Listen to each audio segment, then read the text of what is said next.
semblait évident d'aborder la question sociale du territoire et de la mobilité. Au-delà de la politique qui était menée par la collectivité, donc avec la tarification, puis l'offre également qui était en prévision de révolution quasiment, voilà, porter notre rôle d'opérateur en allant chercher toutes les difficultés sociales du territoire et leur permettre d'accéder à la mobilité.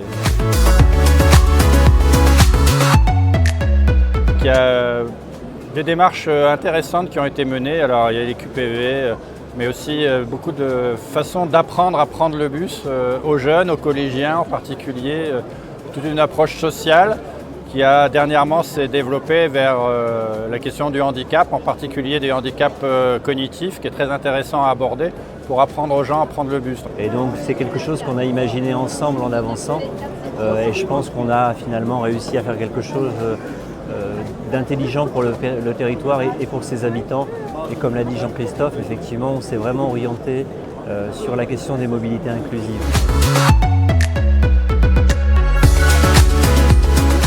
Alors, quels sont les nouveaux enjeux?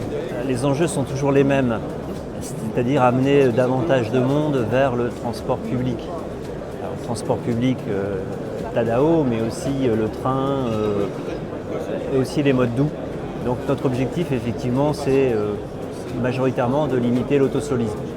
Donc une fois qu'on a dit ça, on n'a pas dit grand-chose, parce qu'en fait, on a fait effectivement des gros efforts de restructuration du réseau en 2019, qui ont été un peu compromis, comme partout en France, par la crise du Covid, mais sur lesquels on rebondit aujourd'hui. Et on espère effectivement développer l'usage du bus de manière assez intensive dans les prochaines années. Oui, alors pour nous, c'est sûr qu'il y a l'enjeu de développement commercial. Il faut que la fréquentation de ce réseau augmente. Maintenant qu'il a été mis à un très haut niveau technique, on doit développer son usage et donc faciliter l'accès et séduire davantage.